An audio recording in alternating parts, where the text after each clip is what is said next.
What's up, y'all?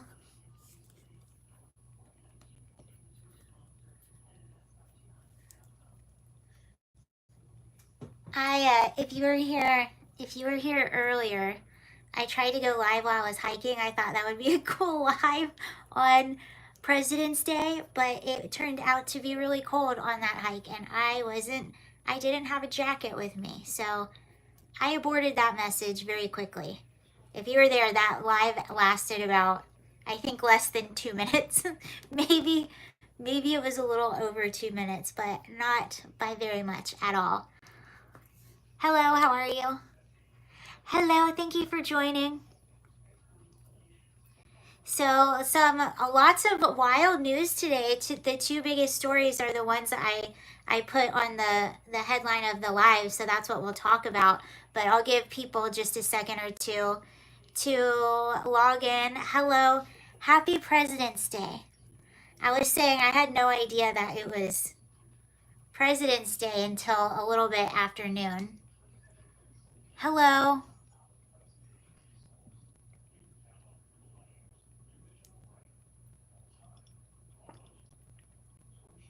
This is one of my favorite cups to drink out of.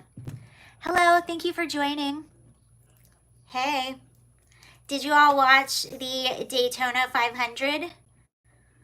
I'm just giving people a few minutes to pop in. But yes, Daytona 500, did you all watch it? I thought it was really cool that Trump attended and he went around the track, especially with his little niece, Carolina. I don't remember exactly how old she is, but I believe that's the daughter of Eric Trump and Laura Trump. Really cute. They did a lap around the track. He got on the radio and talked to the drivers before they started racing. The whole thing was very cool. It is called the Great American Race, so it was very perfect that Donald Trump attended, and I'm glad that he got out. He shook hands with a bunch of people, brought Carolina along, and it was just, they were very cool moments. Very cool. Another really cool moment over the weekend. Hold on. Pete Hegseth. Another very cool moment over the weekend. You had Pete Hegseth, who did a morning workout with some of our troops, but who exactly was it?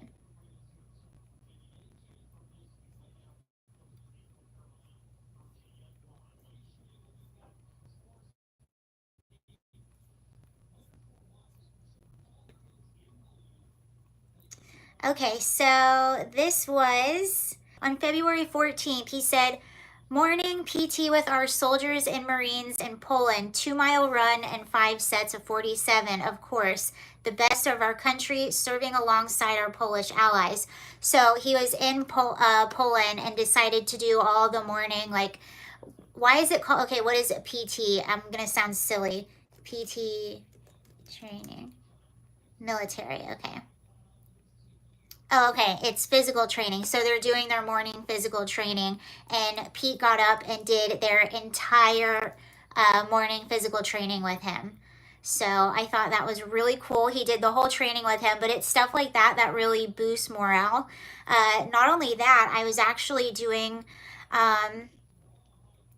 I was doing another live stream, and somebody in that live stream was with the 101st Airborne, and they told us all that all his fellow guys in the 101st Airborne, they're all just really excited about Pete, and morale is really, really high. So it's good to hear, because we need morale to be high, and we need people, especially young men, to be inspired to join the military.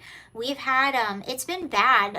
People, not only have we had just a health crisis in the United States, so a lot of people that just try out for the military even those that want to join, within that pool, you have men that don't pass the fitness test. They're not even healthy enough, whether it's physical health or mental health, they're not even healthy enough to be considered for the military. And then when you add that on top of people just not wanting to join and morale being really low, you have a crisis with people not wanting to be in the military, and you have a crisis with the best of the best people not wanting to be in the military. So it's important to have morale up, and it's important to have leaders within those organizations that people look up to and like people want to be like.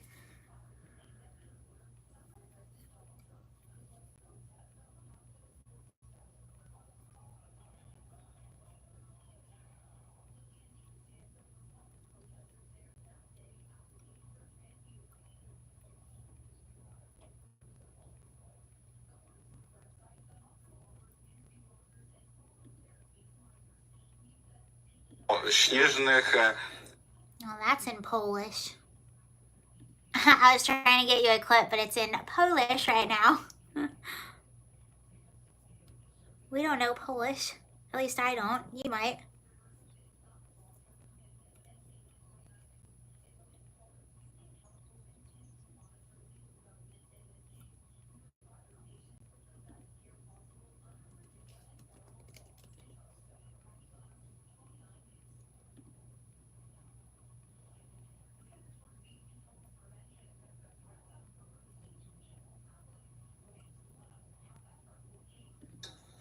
Of the Communist Chinese.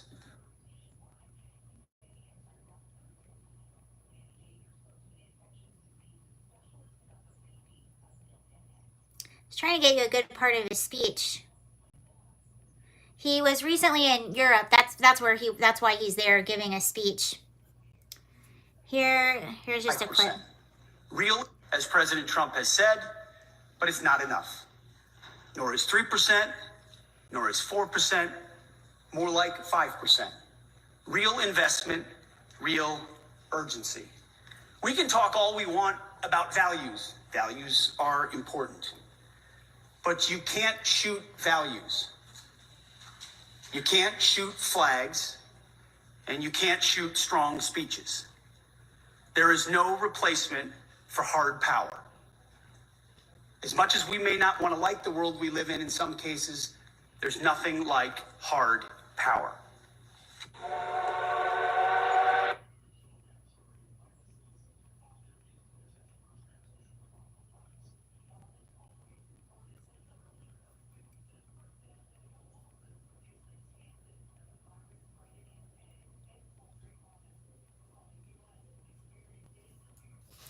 So there's that. All right, looks like I can get started now. Toronto, we had another flight. Of course, it's a Delta flight. Of course. Why is it? I feel like Delta is having a lot of issues. Always, I'm not a fan of, I used to be a huge fan of Delta because I'm from Atlanta, Georgia. That's their hub, so that's basically all I took when I lived in Georgia was Delta. So I sort of, I don't know, they were just my hometown place. Oh. All right, here's a news clip. This is so I guess you have some multiple people that are injured. So you had an airplane that was coming from Minneapolis, Minnesota, landing in Toronto. It somehow ended up upside down. I guess we'll find out in the next, I don't know, the next few hours, but somehow upon landing, it ended up upside down, landed upside down, and all 80 people on board, it was around 80 on board, all of them were accounted for and all of them were evacuated, but clearly some people are injured, and now it's saying that a child and multiple people are in critical condition after. So we'll listen to this news clip and see what they say. I still have no idea how it happened. Oh, the lives. So if you do see a lot of trolls, I will try to take them out, but don't give them too much attention. If I see them, I'll try to remove them. They promote the lives out to people, so there are people that aren't usually on my channel will come. So with that, new people discover us, but we also get there's a little bit of bad that comes with that too. So you will see a lot of trolls in here. Just don't pay them attention. If I see them, I'll try to remove them. See, like this person right here. Boom. See. Put user in timeout. If I see them, if you see me do this, I'm just removing them. So, but if I don't see them and they say nasty things, just don't pay attention to them. But I want to share with you and Jeff and our viewers the update we have about the people who have been injured in this crash and their status of being taken care of. 3 air ambulance helicopters and 2 critical care land ambulances have been dispatched from the scene. 1 pediatric patient, that's the child we've been talking about, is being transported to sick kids with critical injuries.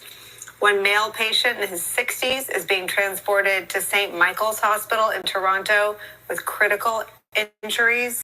And 1 female patient in her 40s is being transported to Sunnybrook Health Sciences Center in Toronto with critical injuries. So, Ali, more critical injuries than we first learned.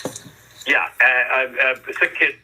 Well, the videos that were initially coming out, so it's basically just, you can't really tell anything. There's no fire. There's a little bit of smoke. It's just the plane upside down. That's it. And people were able to get out, and everyone was able to walk themselves off of the plane.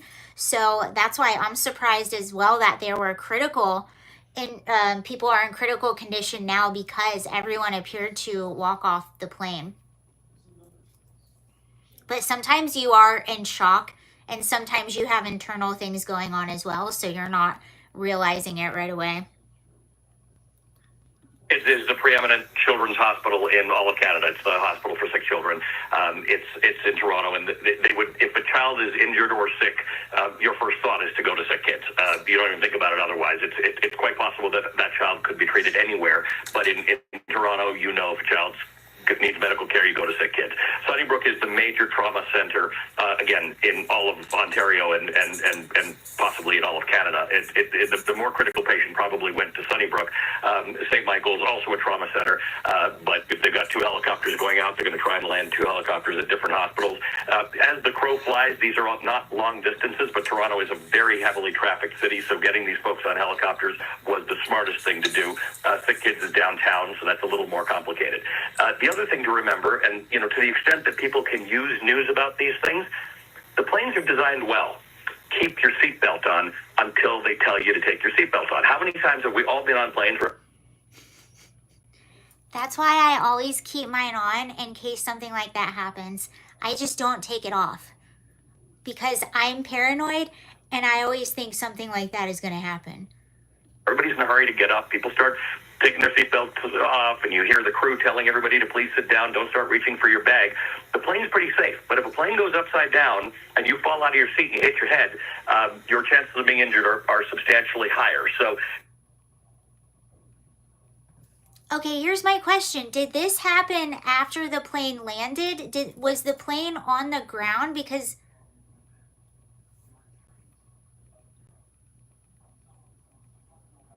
okay, hold on. We're investigating. I feel like all this news is coming out. It was pretty breaking when I started this live. And it was unclear as to exactly when the plane went upside down.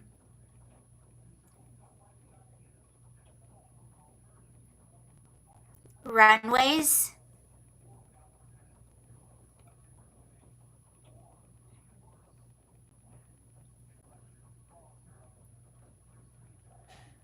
How are you? What happened about the plane crash? Okay, so there was a plane carrying about 80 passengers. It was a commercial Delta plane coming from Minneapolis, landing in Toronto. And upon landing, somehow the plane ended up completely upside down. Not on fire. There was smoke coming out of it, but there was no fire. It was just completely upside down with a part of the plane smoking. It had around 80 passengers in it. All of them were accounted for. All of them evacuated the plane. You do now have some that are in critical condition that got helicoptered out, We don't know how bad, including a child, or at least one child, but it hasn't really been said yet what exactly happened and how exactly the plane ended up upside down. And it's unclear whether it happened. I couldn't tell if it happened in the air or on the ground, but it almost seems like it happened on the ground. I would imagine if it happened in the air, there would have been a lot more damage.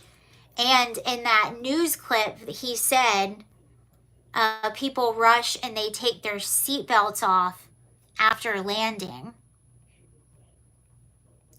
Oh, I think I know what happened.